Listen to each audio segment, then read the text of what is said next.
Hi everyone. Our last two videos taught you how to create a message box and a call to action message box. Today we will learn how to create an input box where first of all we will create a button first as usual, and while we click this button we will input data into cell C13, which is the KPI. So first let's declare KPI as the variant, as we might be keying in number or alphabet.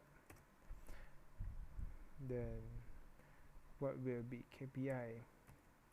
KPI will be equal to, instead of message box, this round we will put input box so that we could input the answer into it.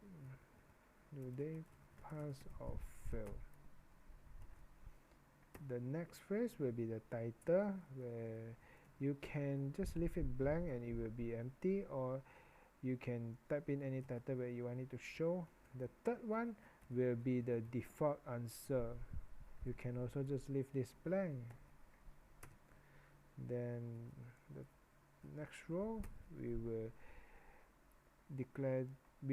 input the answer into the cell, which is the range, the cell C13.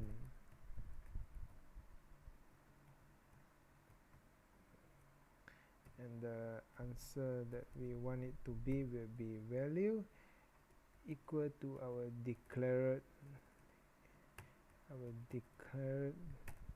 KPI. So let's have a try. Let's change the caption first. Input KPI. Close design mode. You see you will have the title of KPI and the pre-answer of pass or fail. You can key in anything that you like. So let's say fail. Click OK, and the data will show fail. So there's many ways to use all this button, and you can learn it again from our previous video. You can see on the left.